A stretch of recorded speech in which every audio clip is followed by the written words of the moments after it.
Hey everyone, welcome back to the road to Zack Snyder's Justice League. This is episode 11, and today we will be breaking down the brand new trailer for Zack Snyder's Justice League. The trailer opens with the death of Superman, with his yells sending shockwaves across the earth. This is how the mother boxes are awakened. This alerts Steppenwolf and Darkseid that not only are the mother boxes activated, but that Superman has died. We have commentary from Lex Luthor as this scene plays out. The bell's been rung out in the dark, among the stars. The god is dead. He is referring to Superman's death, and we did hear this in Batman v Superman. We then see the building that was holding the mother box in Themyscira collapse, which means that Steppenwolf and his parademons destroyed it on their way to stealing the mother box. This was not shown in the theatrical cut. We then see a shot of Batman in the nightmare future, with his speech that we have heard in previous trailers play in the background. But we hear a new line from him, which is, almost like a premonition. As this speech is going on, we see the same nightmare future scene from the one in the teaser trailers a couple of days ago, and then a new shot of Wonder Woman outside the building that teaches her about Darkseid. We see her step inside the building where there are wall paintings of Darkseid and the mother boxes. The next shot is of Darkseid, Desaad, and Granny Goodness with the army of Apocalypse either side of them. We can see, based on the background, that this is on Apocalypse, which is Darkseid's home world. We hear Bruce Wayne saying there is an attack coming, which is referring to Darkseid and his army. We then hear a voice, with Steppenwolf kneeling down before Desaad. We know this is Desaad because of his hands.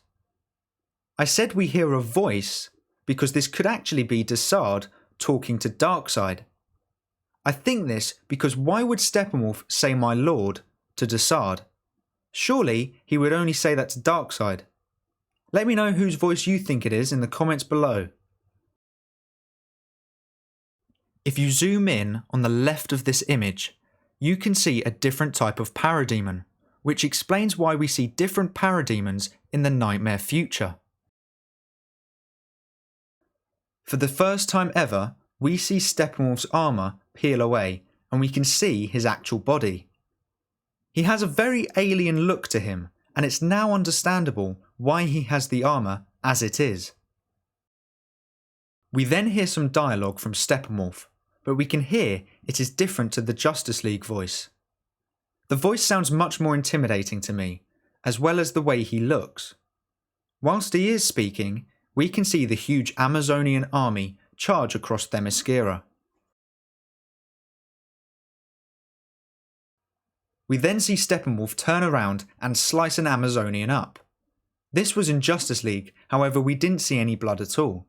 So now we can see how powerful Steppenwolf truly is, and how dangerous the Electro Axe is.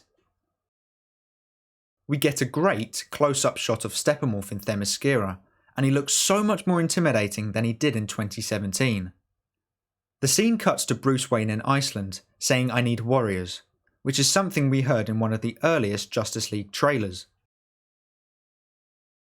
Now this shot is Wonder Woman in London, stopping the terrorists. This shot is where the scene cuts in the 2017 version, but here we can clearly see that the scene isn't over, as another explosion goes off. Apparently, no one is hurt, but it makes Diana realise that the Justice League needs to be formed. We then see Aquaman swimming in the ocean towards Atlantis, where we can see him battle Steppenwolf in the temple that holds the mother box. This shot I believe is in the nightmare future, and we can see Cyborg produce a huge gun that goes above his shoulder, and his arms turn into machine guns. It does look like he is carrying a briefcase with one of his arms. I can't really seem to work out what it is. So let me know what you think it could be in the comments below. Someone did mention that the reason why this shot looks a bit weird is because this isn't actually the design for the film. They suggest that maybe the actual design is this one that was revealed a couple of years ago to be the Nightmare Future design. And the reason this looks off is because Zack wanted to change this design so it was a surprise when we watched the film. It then cuts to the Flash in Heroes Park, where we can see that the time of day has been changed back to very early in the morning. It will be interesting to see how different this scene is, as we do know that the military do get involved. We then see an amazing shot of the Batmobile being chased by parademons in Russia, where we hear Alfred say, "How do you know your team's strong enough?" This line was completely cut out of the film. We can also see the parademons trying to lift up the Batmobile. The scene then cuts to the Gotham Harbour fight scene, where Steppenwolf jumps up to attack Wonder Woman, and Wonder Woman dodges a blast from a parademon.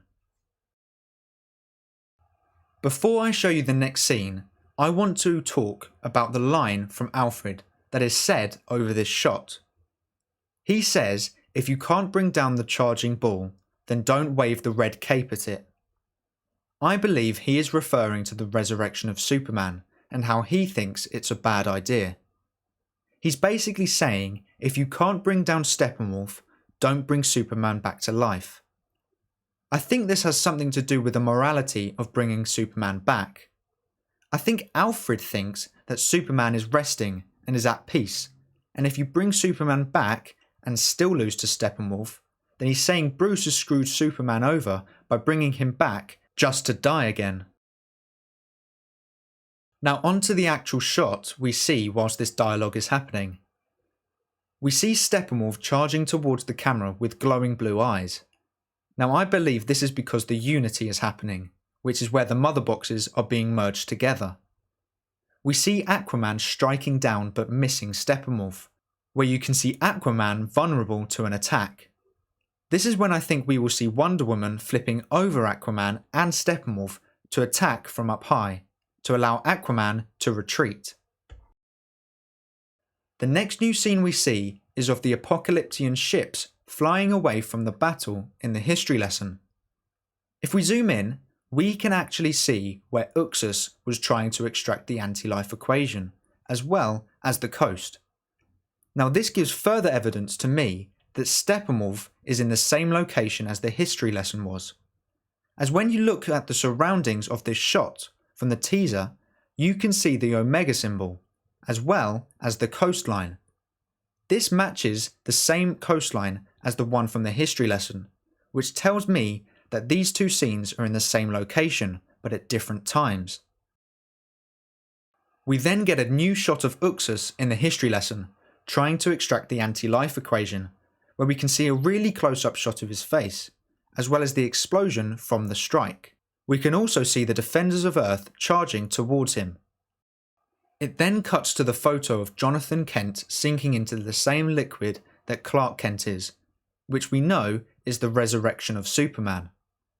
Now this has me thinking, because right after this we can hear Jonathan Kent's voice from Man of Steel. It was rumoured that we would see, or at least hear, Jonathan Kent talking to Clark in the cornfields. What if this is a subtle hint at that? What could happen is that he hears the same speech from Jonathan Kent in Man of Steel, which then inspires him to go and be Superman again, and then he flies off to the Kryptonian ship, where we will see Flight 2.0. The next shot is of Victor Stone with his hands out in a very peculiar location. If we look back at the DC Fandom trailer, we can see Victor Stone in the same outfit, pushing away all the nuclear warheads. I believe this new shot is just before we see that, and in fact, this scene is Cyborg discovering all his new powers. The next new shot is of Iris West floating in the air as Barry Allen looks up to her. We know that this is when Barry saves Iris from the car accident, and that he has to be very careful when moving her because of the pure speed he is running at. We can see the next part to the Batman deflecting the parademon shot. You can actually now put those two shots together to make one scene. We can also see Steppenwolf and Wonder Woman fighting in the middle of this chaos. We never knew that Batman was fighting the parademons right next to Wonder Woman fighting Steppenwolf, so this is really interesting to see. We then see a part of the scene that got me interested in the Snyder Cut in the first place. Flight 2.0. We can see Superman's fist being placed on the ground, with the rubble rising around him, just like in Man of Steel. We can see the black suit in all its glory, with Kal-El really focusing on this moment. Then it cuts to Superman looking up to the sky with a smirk on his face, as his cape and even more rubble rises. I believe this is also quite significant, as in Man of Steel we didn't see this much rubble rise, nor did we see his cape do the same. I think the hit from the mother box has made Superman even more powerful than what we have seen so far. This scene is just going to be so poetic, and we will be able to see the parallels between this film and Man of Steel. It then cuts to Cyborg flying up in the air, which is in fact when he learns to fly. A couple of years ago, this whole scene was leaked out, and so we do know that this is when Cyborg tests out his powers for the first time.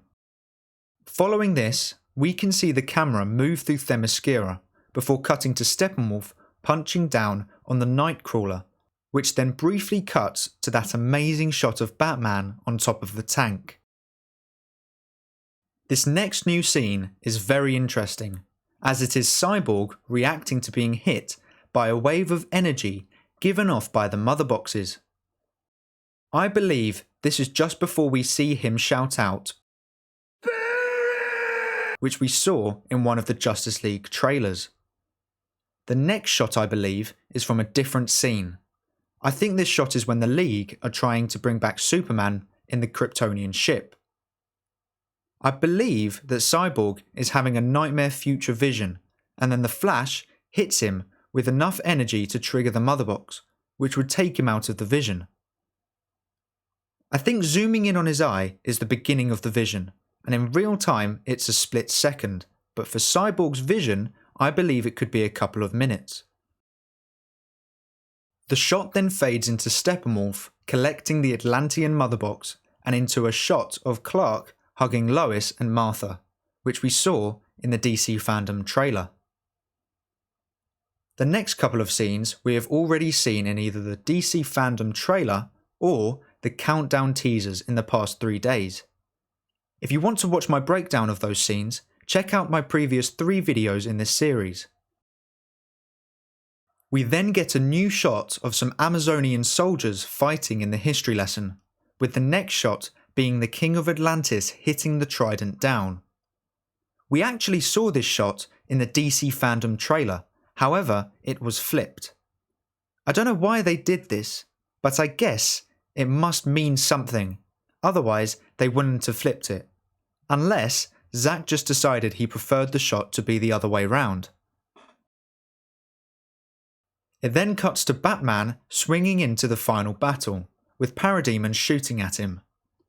We can see that on the left there is a large apocalyptian gun that Batman uses against the parademons in some concept art for Justice League, which shows us even more that he will use this in the film.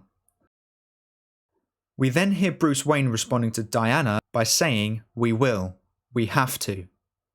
This conversation was completely cut out of the film, and I believe it was because Warner Brothers didn't want Steppenwolf to seem as big of a threat as he is in this movie, and by cutting it out, the 2017 film feels a lot lighter. It then cuts to the title, and some eerie music starts playing. We live in a society where honor is a distant memory. Isn't that right, Batman? So we see Jared Leto's Joker and Ben Affleck's Batman finally meet, and it is in the nightmare future. We can confirm that the Joker still has the iconic green hair, and we can see him wearing a SWAT uniform. This Joker for me looks scary, and every time I watch this scene it gives me chills. I really think Jared Leto is going to redeem himself as the Joker in this film. We can see, when it cuts to Batman, that Cyborg is in the background, and it looks like he is wearing the tracksuit that we see him in some parts of the film, which suggests to me that they are in hiding at this moment. This trailer was everything I hoped for and more. From start to finish, I was hooked to the screen. I really think this is going to be an amazing movie, and I just cannot wait to see it. The music in this trailer was so epic, and if that's what it's just like in the trailer, imagine what the whole soundtrack will sound like. I really hope that the film becomes available worldwide on March 18th, because I feel really bad for the people who won't be able to see it, and that could be me included. But that is all for today's video. Thank you so much for watching. Please make sure to like and subscribe and turn on post notifications so you never miss a video. I hope to see you here again soon, so until then, bye.